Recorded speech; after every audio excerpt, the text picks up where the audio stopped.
We often hear that buzzword of, oh, we've got the desire. You can want something, but what you do about actually actioning it, putting in place, how do you actually plan for it and put it into motion and actually get a result from it? It's two different things. There's lots of different theories out there on change management, a lot of different frameworks, lots of different practices, but I think what it comes down to is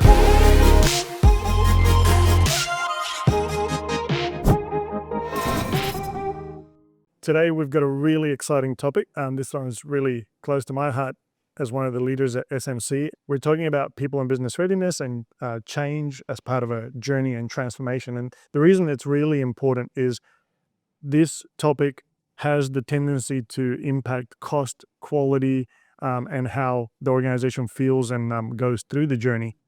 And it can often be the point where a journey is either successful or unsuccessful. So today we've got one of our SMC superstars from the People and Business Readiness team, Fiona, who's kindly giving us some time to discuss this topic with us today.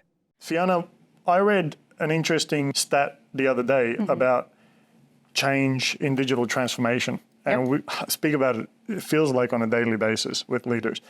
That stat said that 1/3 of change initiatives is considered successful, which is amazing to me because it feels like 100% of people have the right intent and 100% of people talk about it and seem to want to do it, but somehow it seems to be failing 2/3 of the time. So that's a really interesting stat. What do you think about it? Yeah, I agree with you. As you were saying it, no surprises here. I think you're right. People have the intention, they talk about it, and we often hear that buzzword of, oh, we've got the desire, we've got it, it's there.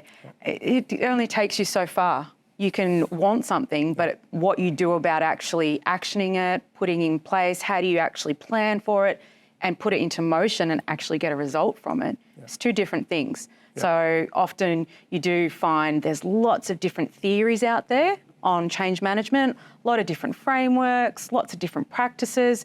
But I think what it comes down to is you need to draw on all those different ideas, different tools, different frameworks, bring it together. And our team has over 50 plus years of experience, just the People in Business Readiness team. And what we've done is we've gone, okay, I saw this and that worked well, that didn't love it, let's pull this, that, and let's bring it into our own framework. And we've really shaped it for something that is adaptable. It's dynamic. We don't just go, here you go, here is the SMC framework, or here's the framework I've been doing for 15 years and hold on to it tight and go, you can't change it. Yeah, to a certain extent, you have to kind of call it something and you do. Give it, that sales message, but really it's about that adaptability. Adaptability, right? correct. Just before you hit on a couple of really important parts, just a bit on yourself. Like you mentioned, the experience that we have as obviously a People and Business Readiness team, but also as SMC. Tell us a bit about yourself. Like, what's your background?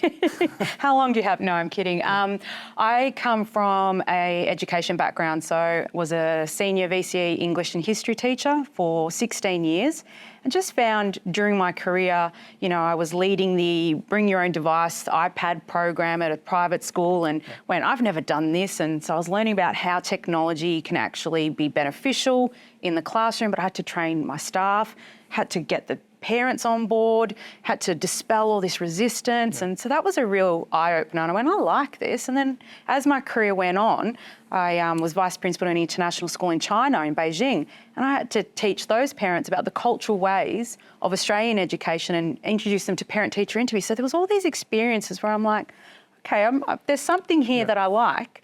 And I got sick of teaching Macbeth for 10 years every Friday, period 5 to year 10 boys. And I went, you know what? I think I need a career change. And so met some amazing recruiters and I went, this change management sounds like something I already have those skills, and made that progression and found myself back to this IT, the technology area where I love the transformation. And it was there 15 years ago and I didn't know.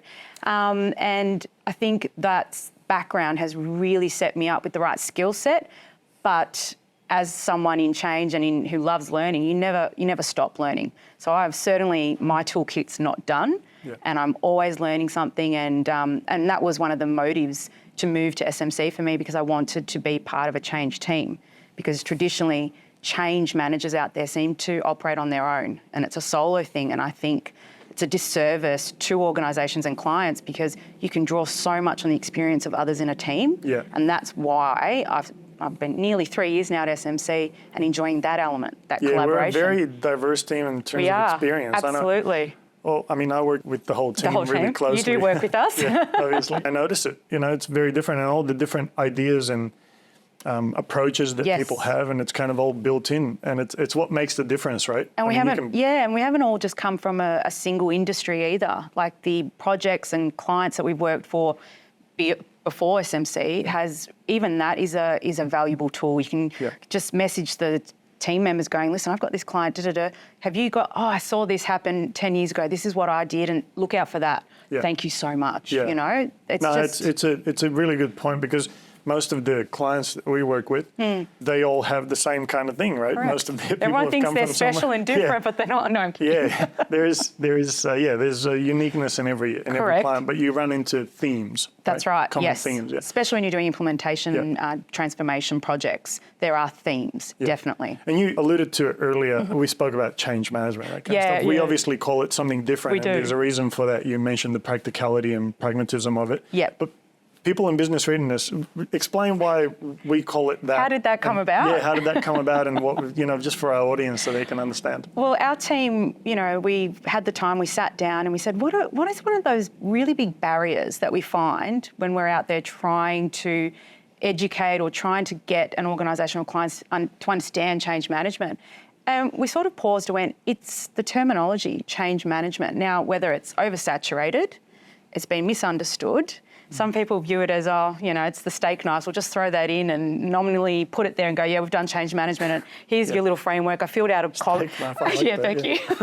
Here's my comms plan. I'm all set for the 6 months project. And you go, that was our barrier. And we said, all right, so what is it? We went, well, we're essentially getting people and the business ready at the end of this project to be successful, to realise those benefits that you've embarked on. And we went, right, so if the people aren't ready and the business isn't ready, then forgive me, your go live switch button is pointless. Yeah. So it really came down to honest, frank conversations. And it's all the components of what gets people in business ready. So what are the activities that are related to it? One thing I've found is when people talk about changes, they oversimplify it sometimes. Yep. They think it's just training or just communication. Comms and training, correct. They're like the two most common topics that people bring up.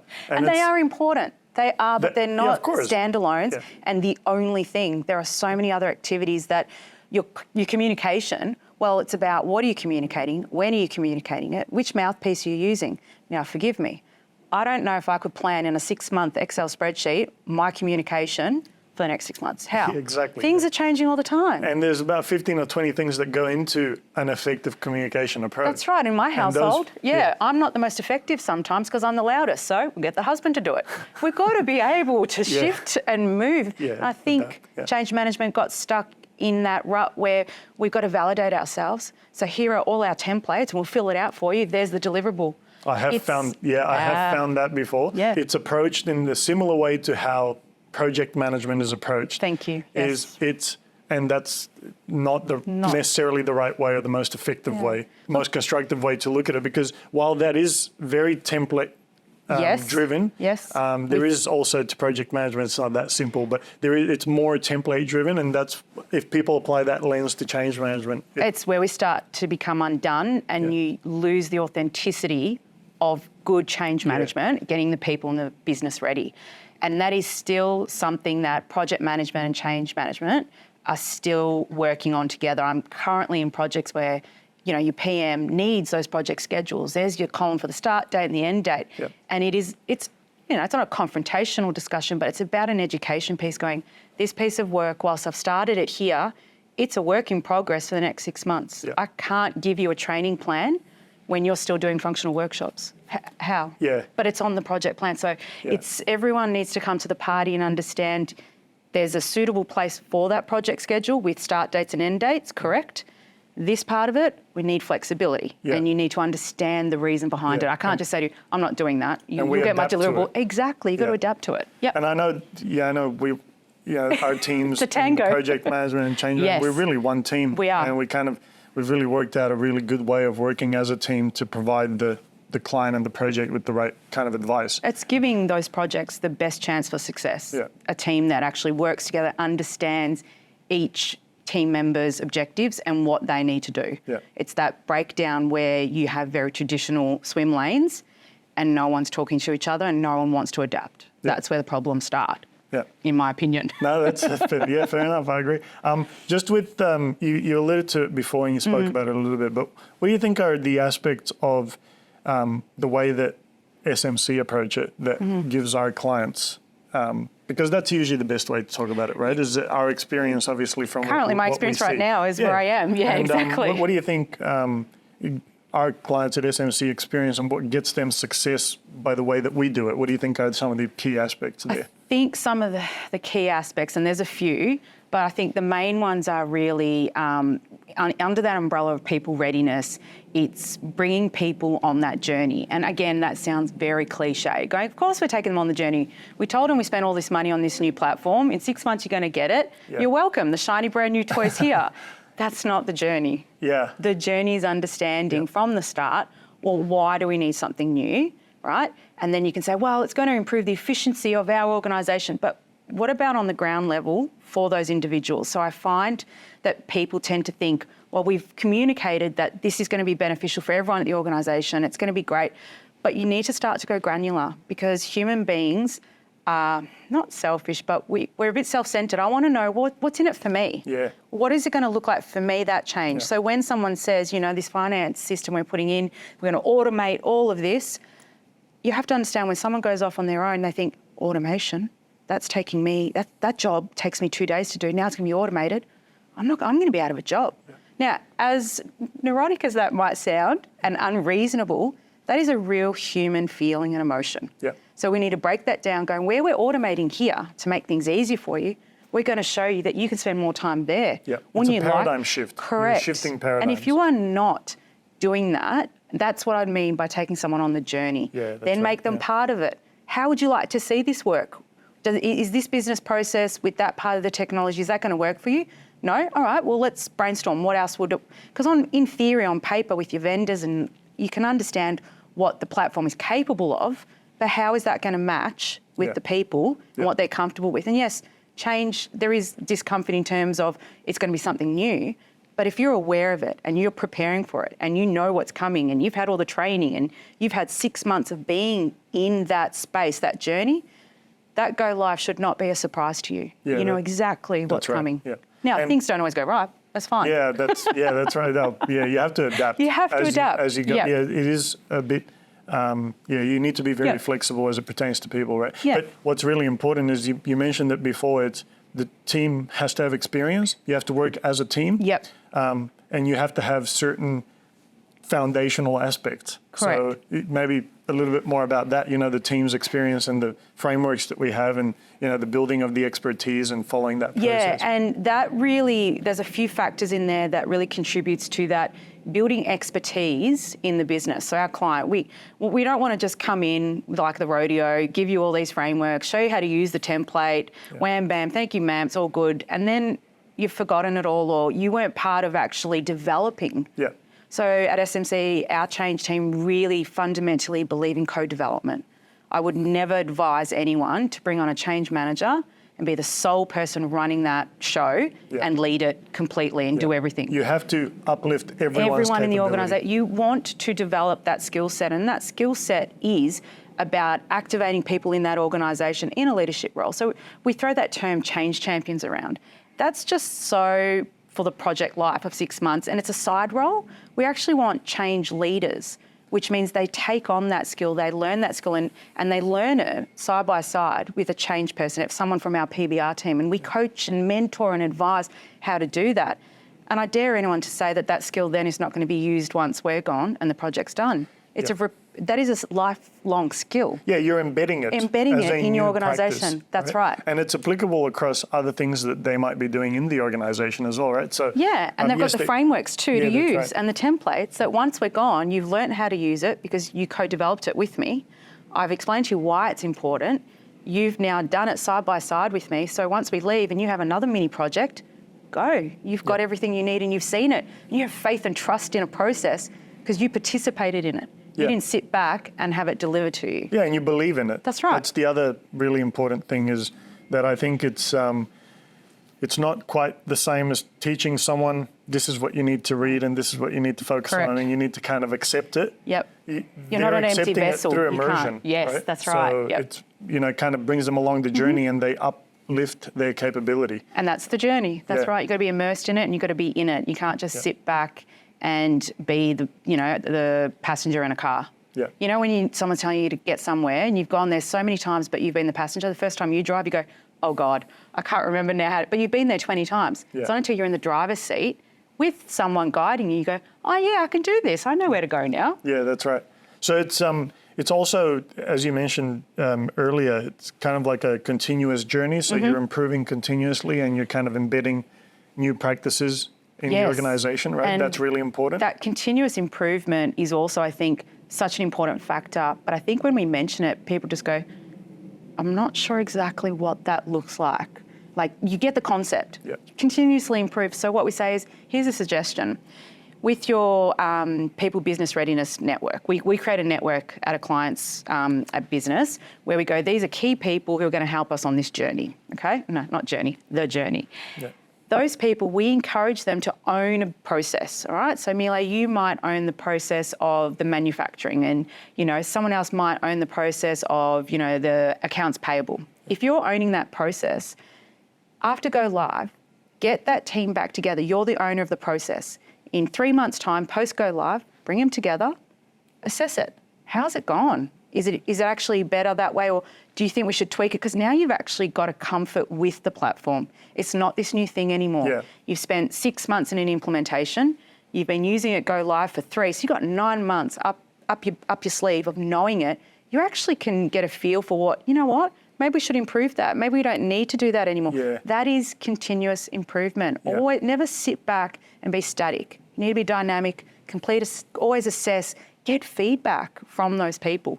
Yeah. And you like to activate people in the business as those owners during the journey, not once we've left after go live. Yeah. I've noticed on certain projects is that certain individuals try to shield the rest of the organization from what's going on, and that can kind of backfire. That'll backfire. Yeah, it can often... it will.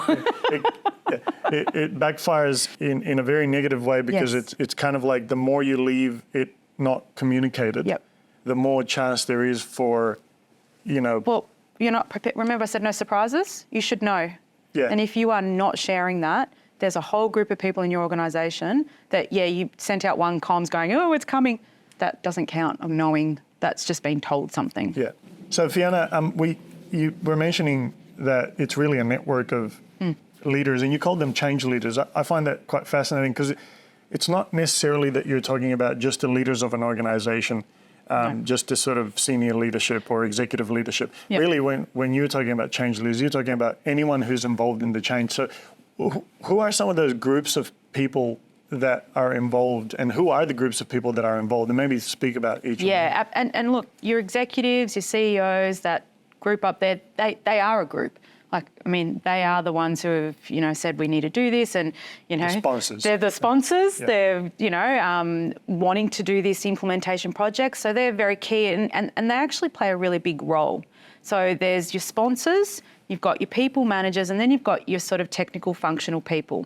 So the sponsors, why they're so important is because they are the face of leadership at an organisation. Yeah. Okay, so if again, another human trait.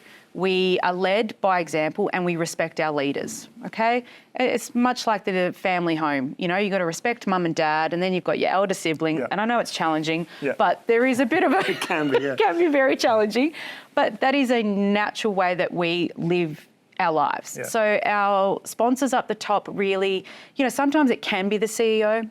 Sometimes if you're doing an implementation, say, for finance, it could be the GM of finance, not the CEO of an organisation. So we need to be really flexible with that person needs to be available to us. So there's no point, I've been on projects where we've had a sponsor who's the CEO, but you know what? They're jet setting around the world, trying to sell more business. We need someone who's visible here, but is seen as that level of leadership. That's because they need to be the face of it. They need to, as I said earlier, in terms of mouthpiece, sometimes communication is really, it's not just the words or the message, but it's who's actually saying it. So sometimes you need that sponsor to be someone that is approachable, that is there around the business, not inaccessible. They need to be there. So if you can't see your sponsor, you can't get into them, or they're not walking around the floor and the finance team don't see him or her, then I would say that's not the right sponsor.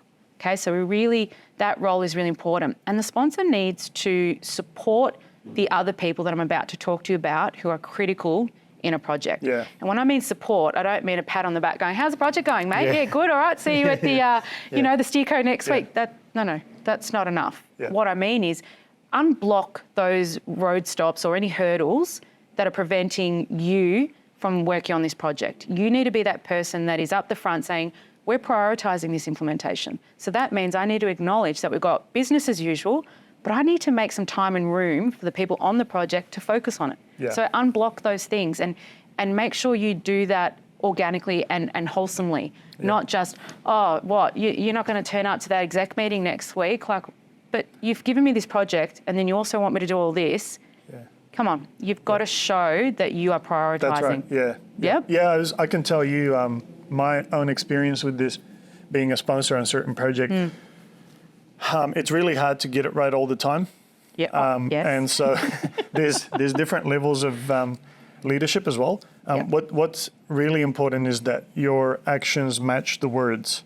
So the actions that I, for example, take as a sponsor, as it pertains to our team, say a project manager, a people and business readiness lead, is when I get feedback from my team, they're asking me to do certain things and they may not necessarily tell me outright what it is that they need me to do. I have to figure out what it is. And oftentimes it is about removing barriers and hurdles, right? So I find it really fascinating that you mentioned that, because it's one of the things I struggle with is, how can I help you? And that's, I think what I got from that is you need to be ready to take action on what's being told to Correct. you as Something the is given to transformation you. journey is happening, right? That's right. So you need to take action on it. It isn't just about saying the words. No. Yes, communication is great, but communication is also action. Yes. Right? If it's just communication with words, it's not going to do anything. Oh, we're going to be 5-year-olds here, in one ear and out the other. Yeah. No one's going to.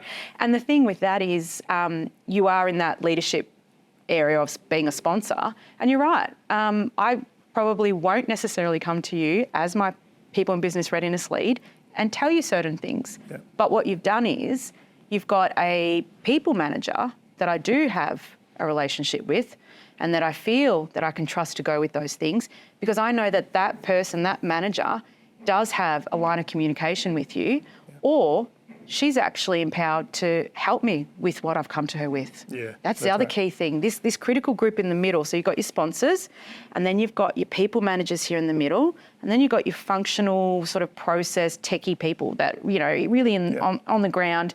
This is the part in accounts payable, how you actually automate the invoice, and this is how you do a credit. Like they're down there in the weeds, really the fine detail. This people manager group is the one that needs to be in the project daily, because you can't expect a sponsor to, and the sponsor has to be that mouthpiece, unblock all those hurdles or whatever. This people manager group is in the thick of it. They need to have the trust, they need to have rapport of the people in the organisation. They need to be empowered by the sponsors to go, if I need to relieve Fiona for a couple of hours this week because she needs to do this UAT, user acceptance testing, or she really needs to go to that vendor training, I'm going to go to that people manager, that person who represents the project for me on a daily basis. Yeah. You, as a sponsor, don't, unfortunately. Yeah. But you have to pick the right person. If you're picking someone who has to go to you every time, I'm going to lose faith in that trust and relationship and go, what's the point of me complaining to you saying I need time, my workload? You're not going to do anything because you've got to go there anyway. So look, I'll just suffer, and then I start doing this. Yeah, that's... And then people start to complain. I was just going to mention, it's not always obvious. No. You mentioned a few groups of people there, and it is very dynamic, the team that you have to build around, let's call it the change network or the people network that's going to make this work. But you have to also figure out who are those people that are going to have the biggest impact in the organisation. And it isn't necessarily role-based. No. Don't go for everyone who has a manager in their title. That doesn't mean that. Exactly, because in an organisation, especially a larger organisation, there are various dynamics and at play. Pockets of... Yeah, there are pockets and different dynamics, It's and the schoolyard sometimes again. you can have multiple cultures Yes, in the same absolutely. organization. Yeah. And so you have to kind of almost come up with two different approaches to how you handle certain functional areas of a business, right? Because the transformation, as I understand it, it always happens to the entire business. Transformations are a distraction to a business. And so it is a really important project, right? So, and those distractions are at different levels and varying degrees for everyone. Yeah, that's right. And I think people mistakenly, and it's not anyone's fault, you just sort of see it as one big transformation, one big company, one organisation. So it's going to be the same for everyone, and it's not. And you need to really, and that's what you're doing when you're analysing the people at the organisation. We call it an audience analysis, but it's really just going, which groups are there?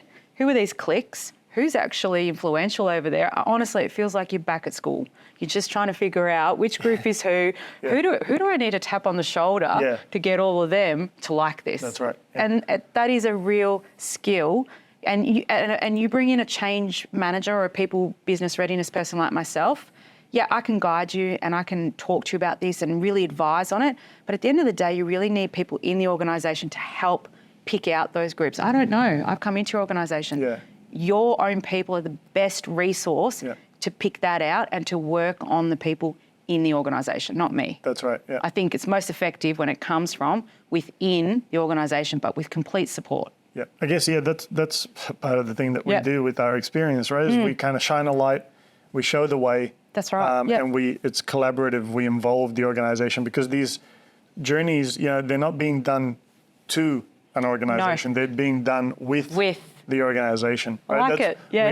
We often say that. Yeah, it's a bit. That's a bumper sticker. I like it.